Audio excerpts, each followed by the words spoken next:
Well, hello, good morning, everyone. Thank you all for joining us today in this seminar. I would first like to begin by introducing myself and my colleague. My name is Silvia Mendoza-Villalovos, and joining us later throughout in the presentation is Stanley Zervas. Oh, there he is. All right, and today we will be going over the rapid response and treatment plan for the Glassy-Winged sharpshooter in Solano County. I think it was already mentioned previously, both Stanley and I are agricultural biologist inspectors at Solano County. And if time allows at the end, we will be answering questions.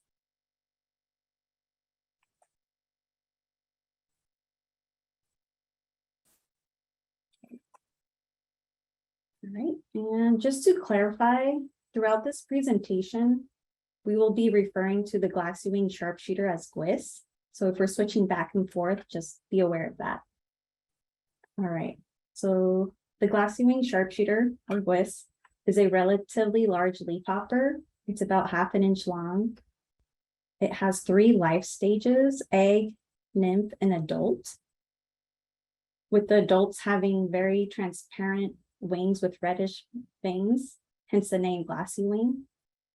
They overwinter as adults, and they also feed on a wide variety of ornamental and crop plants.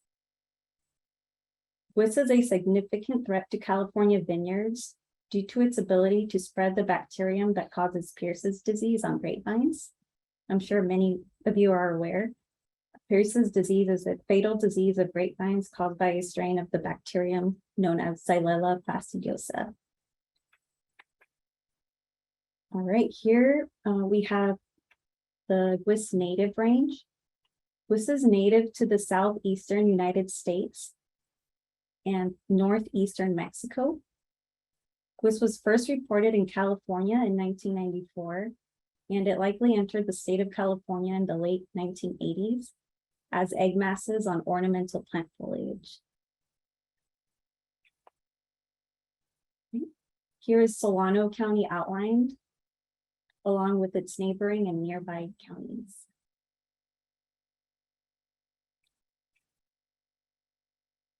Okay, shown here on the left are areas where Pierce's disease has been reported in California, shown in this like teal green color.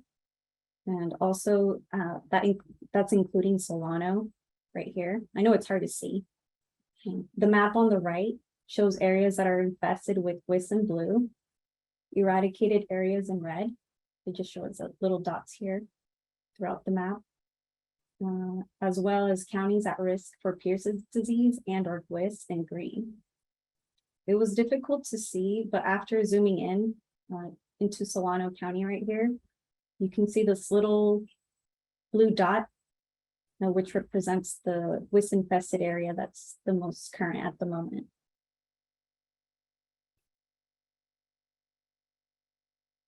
Okay.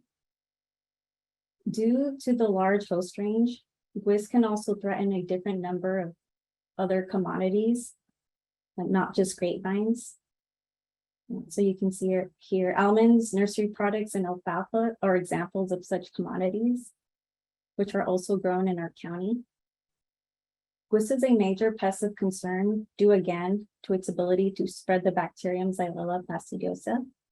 Various strains of this bacterium can cause oleander and almond leaf scorch, alfalfa and dwarf disease, and citrus variegated chlorosis.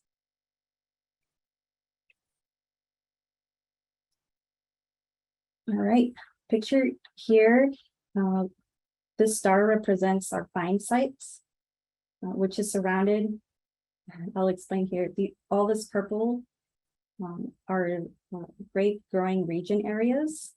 So you can see here, San Joaquin County, Napa County, Sonoma County.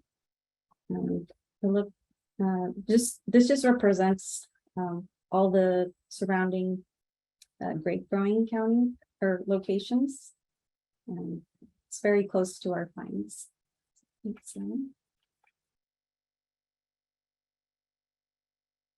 Okay. So at the end of the trapping season of last year, 2021, We did encounter a find of GWIS at 3 different locations. There was a positive GWIS find on September 16th of 2021 at a retail nursery location in Fairfield. A higher concentration of detection traps were placed near that one find with no additional finds. So it was determined that that GWIS or that glassy-winged sharpshooter was most likely a hitchhiker from the Southern California nursery stock shipment. Up here is Vacaville. GWIS was also detected in a Vacaville residential area at 2 separate locations on a Friday of October 1st, 2021. In the Vacaville residential area, 5 GWIS were initially detected on 2 separate urban pest detection traps, which then triggered a delimitation. And visual surveys began the following morning after the finds were confirmed to be GWIS.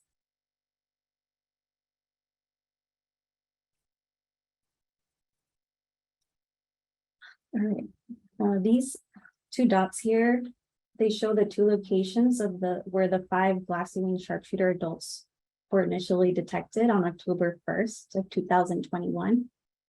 3 adult GWIS were detected on 1 trap, and the other 2 GWIS were detected on a 2nd trap. Also, from this image on the left, you can see that it's mainly all residential area, but surrounded by hills and fields with no large wholesale nurseries.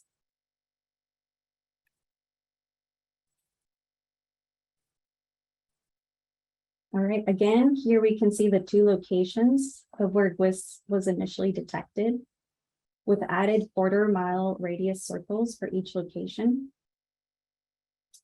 CDFA was able to provide a positive identification of GWIS, which then triggered a delimitation in the beginning of visual surveys. Kudos to the CDFA entomology lab for providing a quick and rapid positive identification the same day as the finds.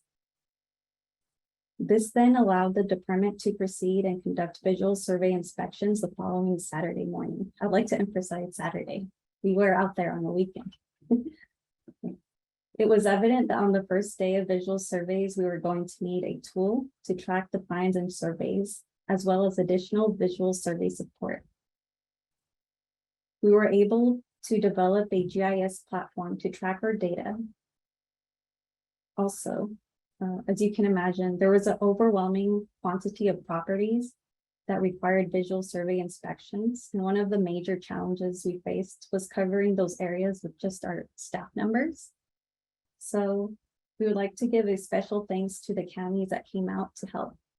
That includes Napa County, Yolo County, and Contra Costa County.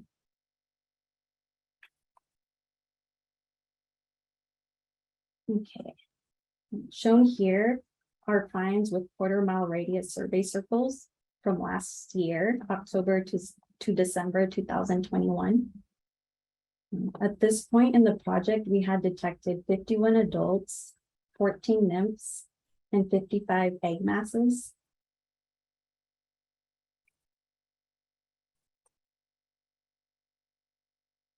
Okay.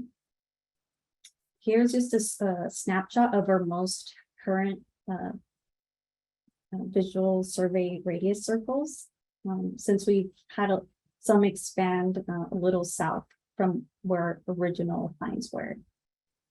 And all right, next up is my colleague Stanley, and he will be going over our treatment response plan. Thank you.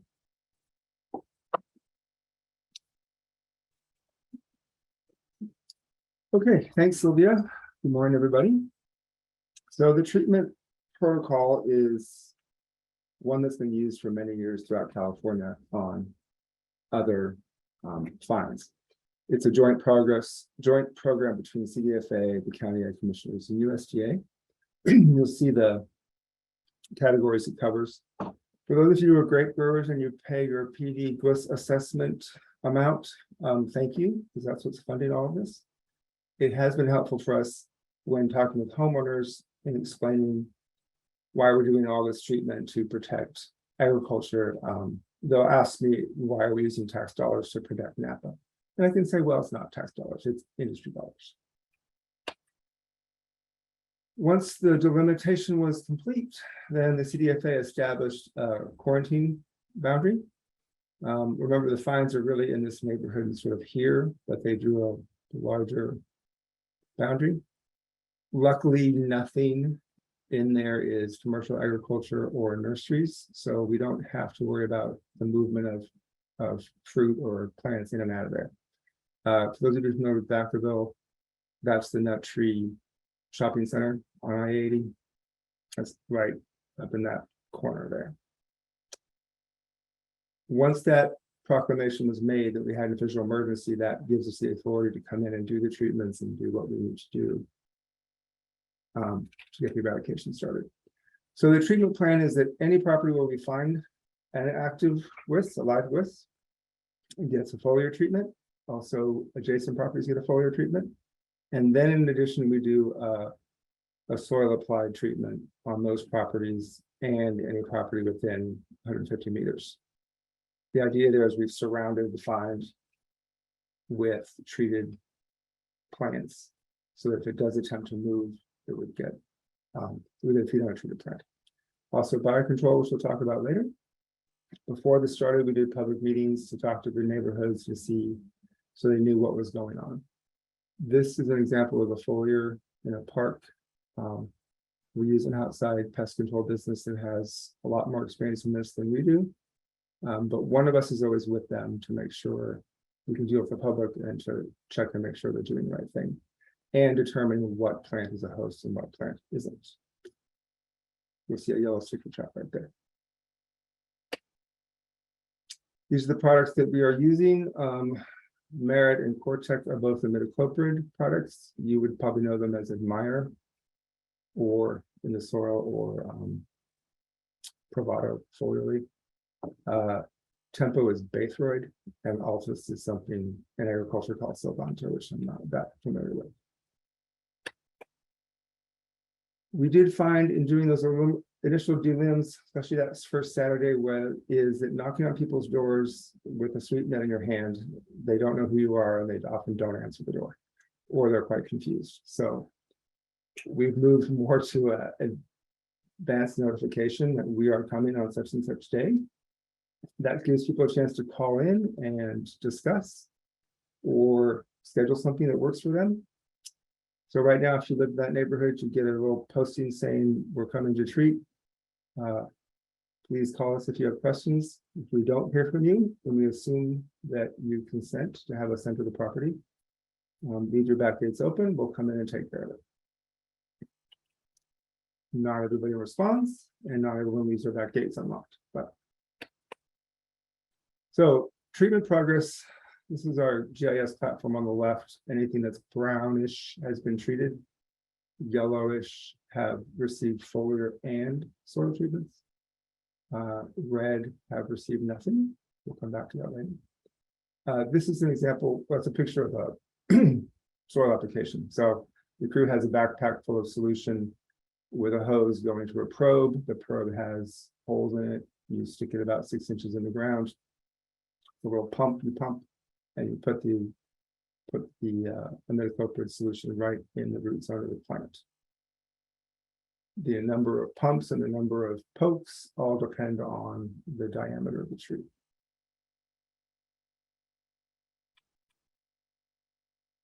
The blue circles are all the 150 meter radius of around a find. So that circle there would have been a find right in the middle of it. They all start to overlap after a while. But anything you see highlighted in blues is our treatment zone. Anything you see in red is a treatment refusal. That's either someone who said flat out, you can't come on my property, or someone who never responded but kept their gates locked. It's about a 12% refusal rate at this point.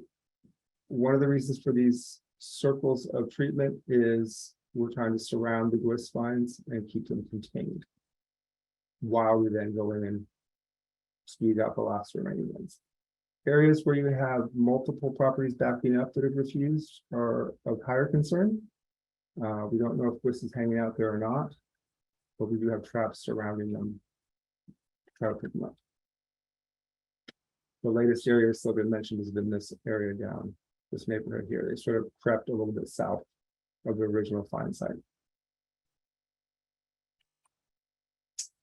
Biocontrol releases have been done everywhere you see an orange dot. CDFA sends us wasps as they can. We've released 4,355 places. These are both egg parasitoids. They were Gonatoceras, now it's Cosmocomoides, Morelli, and Ashmedi. The media came out, of course. Remember, egg parasitoids, they lay their egg in the glassy-winged sharpshooter egg. All of the immature stages of the wasp happen inside that egg, so you don't see them. They chew a nice little uniform hole, and they emerge again as adults and go on to do their thing. Silvia is really good with the iPhone camera, and these are actual egg masses we recovered with exit holes. Each one of those holes was an egg and a parasite. These were not found exactly where we released them. They were found a few houses away. So we know that they're out there searching and moving around. No, parasites will never completely eradicate this. It just doesn't happen with this. But we're using them to reduce the overall numbers of growths and to help us in those refusal areas where treatment hasn't been possible. Here they are, actual size. Every dot you see on this map is a trap. Blue ones don't move, red ones shuffle around through the season. It's a big job to keep them all in play. It's currently 205 traps. Yellow sticky panel traps you're familiar with because we use them in vineyards, I think. We don't have a pheromone trap because wisps don't communicate with pheromones. They use sound to communicate. So these are visual traps. They're attracted to yellow. Placement is important because they're out in the sun and visible to passing wisps. When we get a find of wisp on a trap, it's not clear whether it came exactly from that property or was blind by. These traps will stay up through the winter. As Silvia mentioned, the GIS platform has been really valuable to let us collect data. I can look at this in the field on my iPad. I can pull up any property and see what happened, when it happened. I can't memorize all 800 homes that were treated, so it's sort of my memory bank or our memory bank. Again, these large circles were the delimitation circles. I'm going to point out that when we talk about visual surveys, that means us walking out there with sweep nets, knocking on doors, literally beating the bushes, and looking at leaves and flipping over leaves to find this. It's time consuming, but it's kind of interesting. So those are the records. This will also serve as our historic record of what happened in the past, and it allows us to communicate with CDFA and anyone else to pull up these maps and show you graphically what's going on.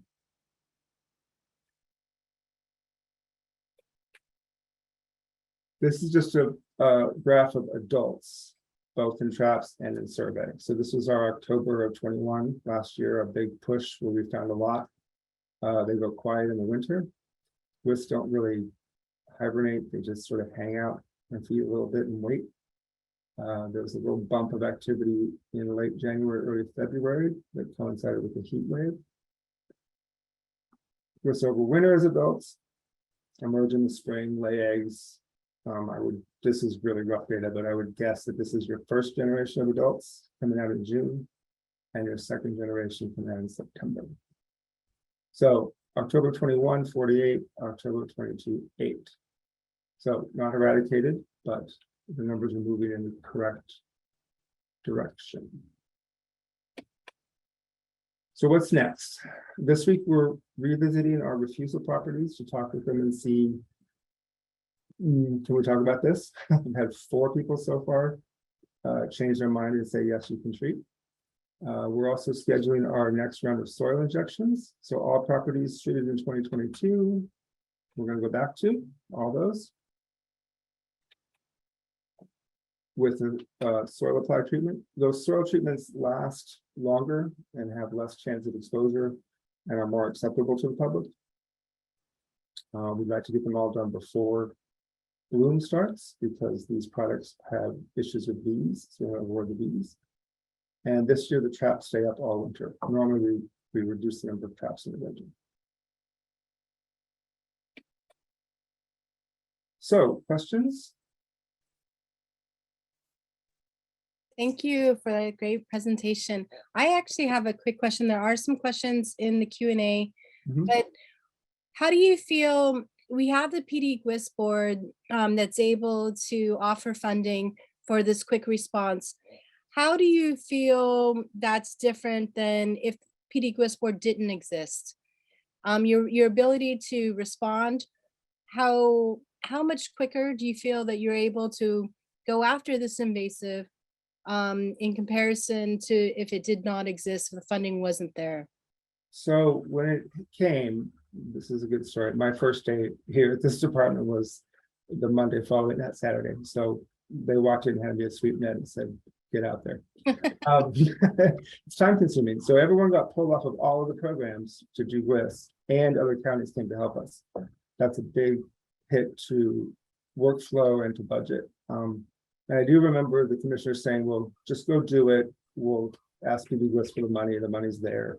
So having that knowledge that the money's there meant we could go out and get started and do it and not have to seek budget approval or seek funding or seek things. What's showing in the background is a little video Silvia took of a GWIS actually emerging from an egg mass. Remember, if it was a parasite, you have a nice hole. If it's a GWIS, it sort of blows the side out and comes out. That was just luck we caught this guy in the act. Okay, I'm sorry, go ahead. No, So yes, having the funding there is it really means we can just go out and get started and not have to go seek the funding, because no county's department is large enough to do this immediately alone without help. We were just at a presentation yesterday on forming Sonoma County Pest Control District and the pros and cons. One of the pros is obviously having funds available, readily available to respond to an invasive species when it arrives. And so that's good to hear. I'm going to pass this on to Michelle. You do have some questions. Yeah, so the first question is, are you still detecting GWIS on properties that have refused treatment? No, I'm detecting them on properties that have been treated, which is sort of frustrating. Although last one was, I think I can say this last week, not in a new area, in the same area we've been working. So like I said, when they show up in a trap, you don't know if it came from that tree or if it flew by. So if it's a trap that's near refusals, then I think, well, it probably came from that refusal. If it's a trap in an area where we don't have refusals and we treated everything, then we're sort of scratching our head. That's where we're at with that. Yeah, the next question is, can you repeat the numbers of adult glassy-winged sharpshooter found so far in Solano? Also the egg masses as well? The total number? Sorry, I have to go back a lot.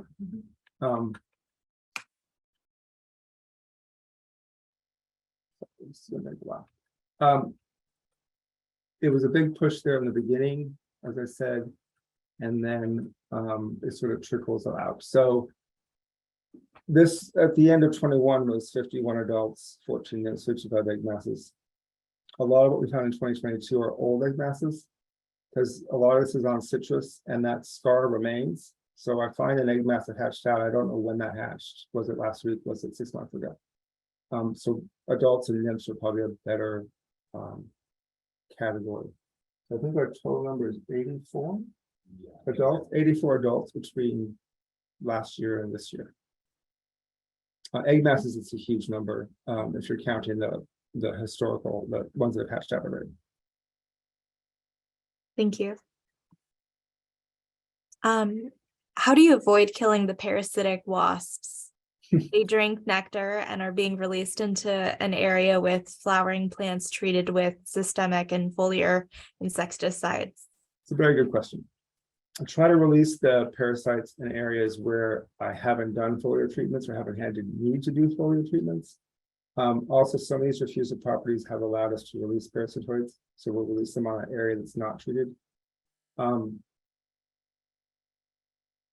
probably have killed some of them with foliar, to be honest, but we still release them. The idea is that we'd rather release them and try than not do it. Can the eradication succeed with so many treatment refusals?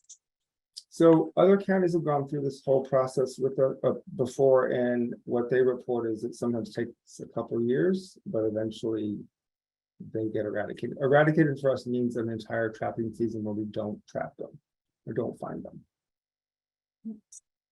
It's worked Is that, oh, go on, sorry. worked before, and this refusal rate's not unusual.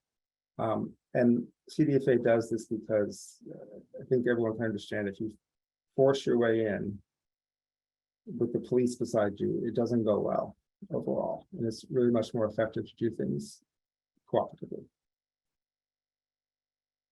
The next question is there an organic chemical control option you can offer to reluctant homeowners? I talked to Monica Cooper, and I think Cindy probably got drug into that concept. You could try Pyganics, but any of you use Pyganic with leafhoppers know how that goes. We talked about surround applications. Those have been discussed. CDFA has to approve of anything. CDFA and DPR have to approve of anything we do. So it's an ongoing discussion. We don't have anything right now to offer somebody. We're hoping to have something in the future. What chemical will be used for treatments if, I'm sorry, Cindy, you're muted, but you're saying it. I don't know how to What pronounce it. chemical will be used for treatments if imidacloprid is banned? Oh, that was a concern, because that came up. I don't know. There is this pest control operator we work with was very nervous about that potential banning of imidacloprid because they do a lot of treatments for homeowners throughout the county for aphids mostly. And these are imidacloprid. There is another product, I don't know the name of it, but it's about 5 times more expensive than imidacloprid. So they said, well, we could keep doing this, but it's going to be a different cost. Okay, the last question. Have you tested any well water in the area of these soil treatments? No well water, but there is water testing. There is water testing. There's some surface water nearby. We don't go right into riparian areas, and we don't go into anything that's standing water. And the injection is really 6 inches deep. So I think you have to have a lot of rain. And these are mostly clay soil, so I don't think they're highly reachable. But the answer is no, we've not tested well water.